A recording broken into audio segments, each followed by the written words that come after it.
Hello guys, कैसे हैं आप सभी लोग। I hope all are fine. That's today story Rohan. आज की जो घटना है रोहन नाम के लड़के के साथ घटी थी। करीबन 2 साल पहले की ये घटना है। और ये जो कहानी है दोस्तों, रामू नाम के एक ताऊजी ने शेयर की है, जो कि एक बस ड्राइवर थे। और रात के समय जब वो रोहन से मिले तो रोहन ने पूरी घटना उनको बताई। तो रामू अंकल को अब ऐसा लगा कि ये कहानी सुनाने लायक है, ताकि मैं शेयर करूँ आप सभी लोगों के सामने जो रोहन के साथ हुआ था। हालांकि उस दिन जो रामू अंकल है बस ड्राइवर थे, रात के समय किसी को बारात लेकर वापस जा रहे थे। यानी अपना खाना वाना सब कुछ हो गया था, अब वापस अपनी बारात को लेकर गांव जा रहे थे। तभी रामू अंकल के साथ ऐसा हुआ। रामू काका ने जो भी बताया वो मैं आप लोगों को बताऊंगा। जो भी कुछ सीन क्रिएट हुआ था सब कुछ इस वीडियो में रहेगा। होता कुछ ऐसे है, 24 सितंबर 2022 का दिन था और वो वापस आ रहे थे बारात से।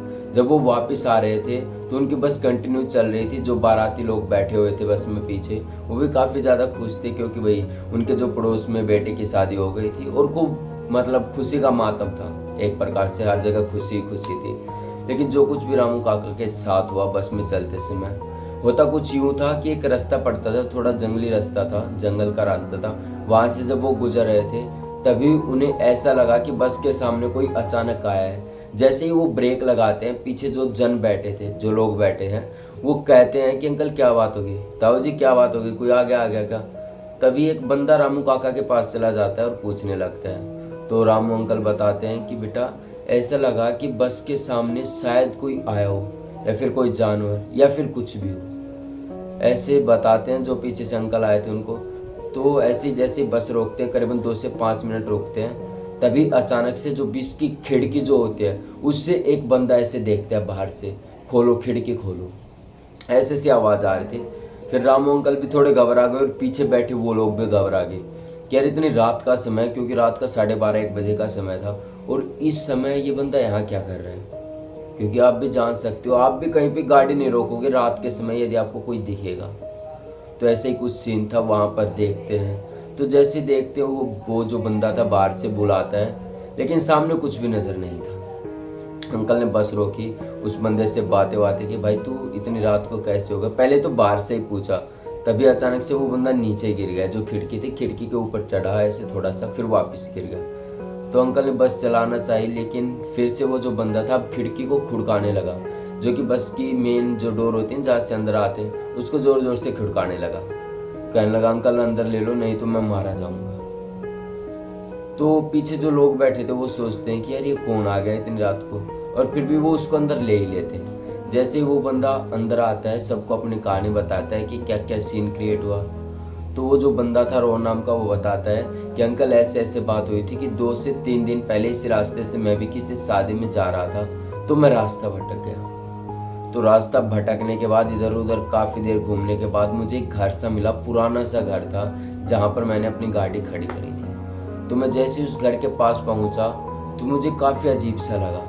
फिर मैं उस घर के अंदर जाने वाला था, काफ़ी देर तक मैंने डोरबेल बजाई, लेकिन कोई बाहर नहीं आया। जब 15 मिनट 20 मिनट गुजर जाने के बाद वहाँ पर एक बूढ़ी सी औरत ने गेट को खोला, जो बूढ़ी माँ थी उसने गेट को खोला। तो जैसे उसने गेट को खोला मैंने भी उन्हें देखा। वो काफ़ी अजीब थी और अजीब सी स्माइल कर रही थी। जब ये रोहन बता रहे थे तो कहानी में अलग ही ट्विस्ट आ रहा था, क्योंकि रात का समय था और लोग डरे हुए भी थे। तो बताया कि वो जो बूढ़ी अम्मा थी उसने गेट खोला और कहा कि बेटा इतनी रात को यहाँ। तो रोहन कहता है कि दादी माँ मैं रास्ता भूल गया और मुझे अब घर जाना था, तो मैंने सोचा थोड़ी देर आराम कर लूँ, मुझे कुछ समझ नहीं आ रहा, रात का समय है। तो वो जो दादी माँ है वो रुक जाते हैं और उसको कहते हैं बेटा तू ऊपर चला जा। और वो जो दादी अम्मा थी उसकी काफ़ी अजीब स्माइल थी, जिसे देखकर रोहन डर भी गया था। लेकिन असल में करता भी क्या करता, क्योंकि उसका रुकना ज़रूरी हो गया था, रात काफ़ी ज़्यादा हो गई थी, उसे काफ़ी अजीब भी लग रहा था। अब रोहन ने गेट खोला, अंदर जाते हुए अपने कमरे में दादी अम्मा ने एक कमरा दिखा दिया और एक पानी की बोतल दे दी और कहा कि बेटा प्यास लगे तो इसे पी लेना। इतना कहकर रोहन अपने कमरे में चला गया और रोहन अब सो ही रहा था। सोते सोते उसे काफ़ी अजीब लग रहा था। उसे पता नहीं चल रहा था कि यार ये हो क्या रहा है। वो जैसे लेटा हुआ था उसे नेगेटिव वेव्स महसूस हो रही थी, यानी कि एक अलग ही प्रकार से जो नकारात्मक ऊर्जा जिसे हम कह लो, ऐसा लग रहा था रोहन को। और रोहन अपने बेड पर लेटा हुआ था। तभी उसे थोड़ी सी अजीब सी आवाज़ आती है जो कि दादी की आवाज़ थी। तो जैसे ही वो गेट खोलता है दादी को ढूंढने के लिए निकल पड़ता है। वो करीबन 50-60 मीटर चलता है क्योंकि जो वो घर था काफ़ी लंबा था और काफ़ी बड़ा भी था, पुराना सा घर था। तो चलने के बाद अचानक से उनके सामने दादी अम्मा आ जाती है और उनके ऐसे टीका कर देती है, काला रंग का टीका करती है। और उनको जब टीका होता है तो वो वापस डर जाता है क्योंकि दादी अचानक से आती है एकदम से, जैसे कि मान लो मैं ऐसे बैठा हूँ और कोई अचानक एकदम से पीछे से डरा दी। ऐसा रोहन के साथ हुआ। तो जैसे ही टीका करती है रोहन वापस अपने कमरे में भाग के जाता है। जब रोहन अपना सोने लगता है तभी उसकी खिड़की से किसी की आवाज़ आती है और ऐसा लगता है कोई खिड़की से उसे झांक रहा है। तो उस खिड़की के पास जब रोहन जाता है एक अजीब सा आदमी उसके पास से आता है और एकदम से कमरे में घुस जाता है और रोहन को मारने के लिए दौड़ पड़ता है। तभी उसी वक्त दादी माँ उसके अंदर आ जाती है उस घर में और उसको कहती है कि ये तुम्हारा शिकार नहीं है, इसे छोड़ दो। इतना ही वो दादी कहती है। रोहन ये सब कुछ सुनता है तो वो काफ़ी ज़्यादा डर जाता है। रोहन को कुछ भी समझ नहीं आता और रोहन सोचता है कि मुझे यहाँ से कैसे न कैसे करके भाग के निकलना पड़ेगा।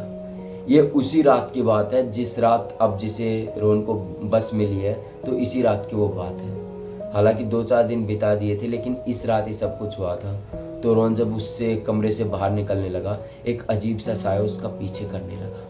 रोहन जैसे जैसे भाग रहा था एक साया भी उसके पीछे पीछे भाग रहा था और उस साया के पीछे वो दादी अम्मा भी भाग रही थी। वो उसे बार बार रोक रही थी कि तुम्हारा शिकार नहीं, इसे जाने दो जाने दो, इतना कह रही थी। और रोहन भाग भाग कर भी वहाँ से भाग चुका था और भागते भागते सड़क के पार आ चुका था। अब रोहन जैसे ही बस में बैठा रामू काका को सब कुछ बताया। तो अब रोहन जैसे जैसे बता रहा था, जैसे कहानी पूरी हुई कि मैं ऐसे आके बस में चढ़ चुका, तो अचानक ही जो बस में लोग बैठे हुए थे उनकी आंखें एकदम सफ़ेद हो गई और जो रामू अंकल थे उनकी आंखें भी सफ़ेद हो गई। अब रोहन काफ़ी ज़्यादा डर गया और बस से नीचे उतरा और वहाँ से फिर से भागने लगा। अब भागते भागते एक और बस उसे वैसे ही दिखती है और अचानक ही उसके हाथ एक न्यूज़पेपर लगता है। उसमें बैठते बैठते वो न्यूज़पेपर में पढ़ रहा था कि ये बस आगे जाते ही खाई में गिर जाएगी।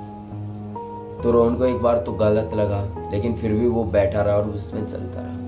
आगे जाकर होता भी कुछ ऐसे ही, वो बस नीचे गिर जाती है, एक खाई में गिरती है और केवल राम अंकल बचते हैं। जितने भी बाराती थे सब भी मारे जाते हैं और रोहन भी मारा जाता है। अब जो भी कुछ था, या क्या कहो साजिश कह लो या फिर कुछ भी कह लो या फिर कोई नेगेटिव वेव पैरालाइसिस जो भी, लेकिन जो कुछ भी हुआ रामू काका ने सब कुछ बताया। अब रोहन की डेथ हो चुकी है। रामू काका अब चाह के भी उस रास्ते से नहीं गुजरते हैं। यदि कोई काम होता है तो दिन के समय वहीं से गुजरते हैं।